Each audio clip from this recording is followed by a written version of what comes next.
ব্রাজিলের ম্যাচ মানে টানটান উত্তেজনা, সঙ্গে থাকে সমর্থকদের উচ্ছ্বাস, হতাশা আর গোলের আনন্দের চিৎকার।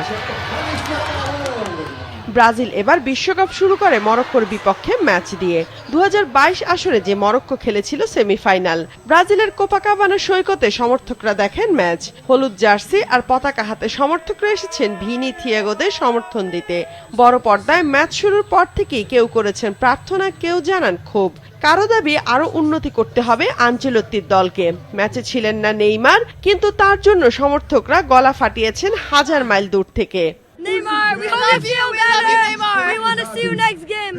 তবে ম্যাচ 1-1 গোলে ড্র হয় সেলেসাও সমর্থকদের কণ্ঠে হতাশা। আমার মনে হচ্ছিল সবাই নিজেদের মতো করে খেলছে, দল হিসেবে খেলছিল না তারা। Optical brightener photo catalyst active granule সমৃদ্ধ বসুন্ধরা পাওয়ার ওয়াশ, ঝলমলে কাপড়ে ফুরফুরে মন। খেলোয়াড়দের উন্নতি করতে হবে, তারা অনেক বেশি পাস মিস করছে। যুক্তরাষ্ট্রের নিউ জার্সিতে যখন দু দলের লড়াই চলছিল, তখন হাজার হাজার মাইল দূরে মরক্কোর কাসাব্লাঙ্কার একটি ফ্যান জোনে সমর্থকদের অপেক্ষা।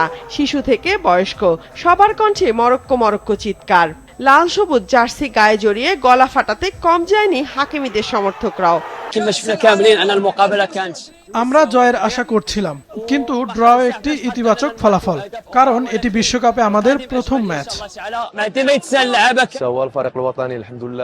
আল্লাহর কাছে শুকরিয়া। আমরা সবাই যেমন দেখেছি ম্যাচটি খুবই উত্তেজনা ভরা ছিল। দুর্ভাগ্যবশত আরো গোল করার জন্য ভাগ্য আমাদের পক্ষে ছিল না। ইনশাআল্লাহ পরের ম্যাচগুলোতে সেরা কিছুই আশা করছি। আমরা সবাই মরক্কো।